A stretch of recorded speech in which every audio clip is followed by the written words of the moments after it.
Good afternoon, my friends. Oh, good afternoon. So it's a little after my regular time beginning. I've always made this sort of the mission of this pastor's chat. A question and an answer. How are you? And listening for the answer. And then also trying to promise you that I'm not just asking you,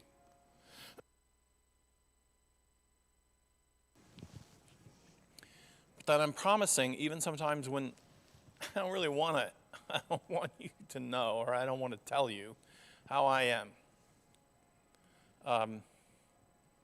I've told you that I don't much care for language of faith or platitudes or words from pastors that aren't somehow courageous enough to be grounded in an answer to the question, how are you doing? It's not how do you want to be doing. We all want to be doing fine. Anyway, so I learned this morning of a tragic accident that took the life of a young woman in our congregation. She grew up here in the church. She's in her mid-20s, and there was a tragic accident, and she died. And so I can't hide from the fact that that's where I've come from. That's where I've been. I can't sit here and just begin to talk about the epiphany of God and light shining without reference to the things that happen in life. I want always for you to know. I don't think you need to know more than that at this point. Most of you would not have known her, do not know her. And that's not my point in telling you. It's not to give you information about something else that you didn't know, except to answer the question, how am I? So just like as I sit here and I ask you often, how are you? I have my mind open to hear what might be happening in your life. This has been the most, I don't know, I can't compare it to anything this season. I listened yesterday. You may or may not know this, but I think a pastor who is ready to have a chat with you should also have a place where this pastor goes and has a chat with other pastors. And I've always done that in my life. Before I came to this church, and while I was serving the last two churches, they were close enough that I was part of a group of, I would call it a high commitment group of clergy who got together once a week, every Thursday at 11:30. I would get together with a group of clergy. None of them in my presbytery, because that felt too political to be transparent and tell what's going on in a place where the word could get around. And so there was a Lutheran, there were a couple Methodists, there was Episcopalian. But we met, my gosh, I was a part of that. I call it a truth-telling group. I was a part of that group for 16 years. And we met for 2 hours. And it was a journey, a shaping journey in me. And we, like everybody else, we were tempted from time to time to, oh, we're fine. But the group had made a commitment to each other to push beyond that, to learn more about the details of what was actually happening in our lives so that we would be aware of them, so that our craziness in our humanness would not simply just be spilt out into the communities that we served as pastors. There's a commitment to mental and spiritual health that a pastor should make, a checkup, if you will, and not once a year, but a how are you doing kind of thing. And so the group that I meet with now, or a group of clergy from around the sort of greater area here, and we ask Now we meet every other week for 2 hours. And in the COVID time, we're meeting virtually, but we're still doing the same thing. How are you doing? And then we watch and we listen to each other in the tendency to go, yeah, I'm fine. But in these kinds of groups, you look and you go, but you don't sound fine. What's really going on in your life? What's happening to you? And then we don't want to describe it. Nobody wants to describe it when you feel afraid and you feel like things are falling apart and bad things happen, things you don't want to have happen and things that you never want to have happen to someone else. So here we are. When I was growing up, we used to call this keeping it real. We're keeping it real. If you need a pastor to just whitewash your life and throw flowers at you in a way that, I don't know, is supposed to make you feel better, but I know doesn't, then this is not the pastor's chat for you. Never has been. But in the middle of it, that doesn't mean that I'm not still holding on to the things that do help me in difficult times. And one of them is talking about how I'm doing. Today wasn't that on the scale of things. It's not a hard day for me. But it was hard enough, but hard still for that mother and family.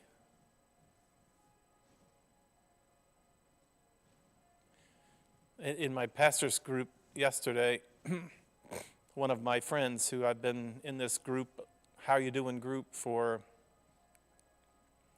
several years, described that in her congregation, they had a young family, a mother and father and some kids that all got COVID. And for the most part, the father and the kids, they were fine, but the mother was sick. She really got sick. And she didn't need a ventilator, but she needed that antibodies transfusion or whatever, what they do. I don't know these technicalities. But she needed that special kind of treatment. And in order to get the treatment, she had to go into the hospital. And so going into the hospital, she had COVID, so she had to go into the COVID ward. And she was at St. Barnabas Hospital. And to listen to Pastor, my friend, describe what her one night was like in St. Barnabas Hospital, where she had to lay while they did this infusion and transfusion for her, and to have her describe what it was like to be in that ward in St. Barnabas Hospital was like the front line of the MASH 4077 hospital. It's like nothing anybody ever experienced before. It's unbelievable. And some of it is taking place right within the tall towered buildings, right down the road from us. And we're isolated from it, yes, because we have to be, but we don't want to know. This is a torturous disease.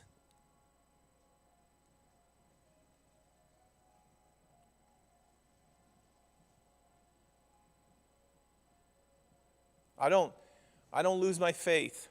I don't. This opens up the portals of my faith. Now more than ever. I trust in God who loves us and loves you and loves me. Who, when we get sick, is lying right next to us in presence and in power, pulling for us. The Lord of life, the Lord of health. But the one thing we cannot afford, the one thing that is our enemy, is denial. That is our enemy. Not denial of God, but denial of the reality. Living in a superficial way that says, oh yeah, everything's fine. How are you today? How are you today? When you're good, it's great to say, you know what? I look around today and I'm good. I am good. Tomorrow who knows what will come. And maybe today you say, like, I have this one person I talk to every single day. And he's an older gentleman, and sometimes he says to me in all honesty, he says, today is a terrible, terrible day. I feel like all hope is gone.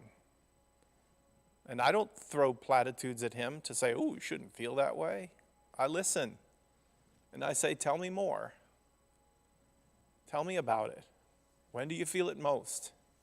Is there anything Is there anything that gives you remedy or relief? And often he says, I hold on to the reminders that tomorrow might be better, and I will feel better perhaps. This, my friends, is life on this planet.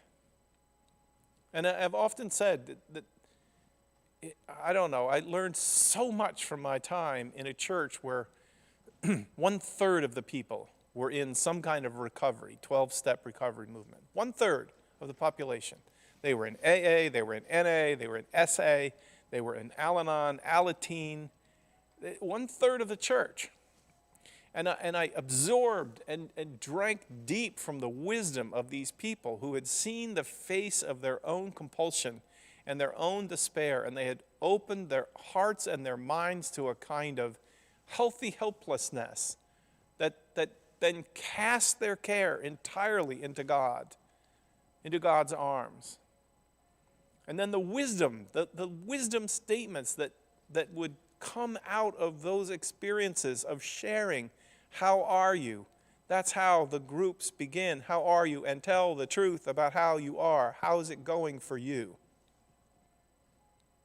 And one of the most profound wisdom sayings that come out of it is learning to live life on life's terms. And what are life's terms? Life's terms are that you and I are vulnerable. And we're also feeling beings. We have emotions, a whole range of emotions, the height of ecstasy and the depth of despair. These are the terms of life. We are also built to be in community with each other. And sometimes our pain and hurt and isolation, our pain sends us off to isolate ourselves. But living life on life's terms is when we come back into community. We sit with a group of pastors, or we sit with a group of fellow drunks, or we sit with a group of people who are compulsive in other ways, and we say, ay, ay, ay. Accepting life on life's terms. I have told you before, if you've been in my Bible studies or you read the Bible with me, when I translate the Genesis chapter 1, the origins of human beings, and you're learning not just about when we began, how we began, but what are the clues about our living that Eve and Adam reported to God. We cannot live in this beautiful paradise on life's terms. We cannot take it on life's terms. We need to know more than we know. We need to know the future. We need to know the difference between good and evil as a clarion thing. We do not accept the way you have invented life, God. We don't want to live by trust. We don't like it. And this, my friends, is one of life's major terms. Sign here. You come into life. Sign here. You will live by faith. You will have to trust what you don't know. You will have to live in hope. And hope doesn't feel like much of a substance. It doesn't feel like a thing. But it is a thing. It's a thing that releases you to live today, and to live today without worry, so that you can enjoy the life that you have today. It also gives you a clue to the fact that life will bring with it intense pain. That's life's terms. We're vulnerable. Nobody gets into this skin. Nobody gets into this life and is exempt from the vulnerability and the reality of pain. Accepting life on life's terms. So, are there some insights in there for Epiphany? I'm sure there are. But even if there aren't, I don't really care. Today is what today is. And the world is today the way it is. These statistics about people and hospitalizations and deaths, they just rip by us, and we become enormously immune to what's going on until someone describes for us right up close and personal what has happened and what is happening. The near-death experiences for so many people. The deaths alone are not just the whole story. The near-death experiences, the terrible nights spent in COVID wards where the voices of the demons of hell are crying out. These, my friends, are days that epic tales are told of. How are you today? How are you? I pray for God's presence for you, for families like the one I visited with, for families like the one my pastor friend was unable to go and be with.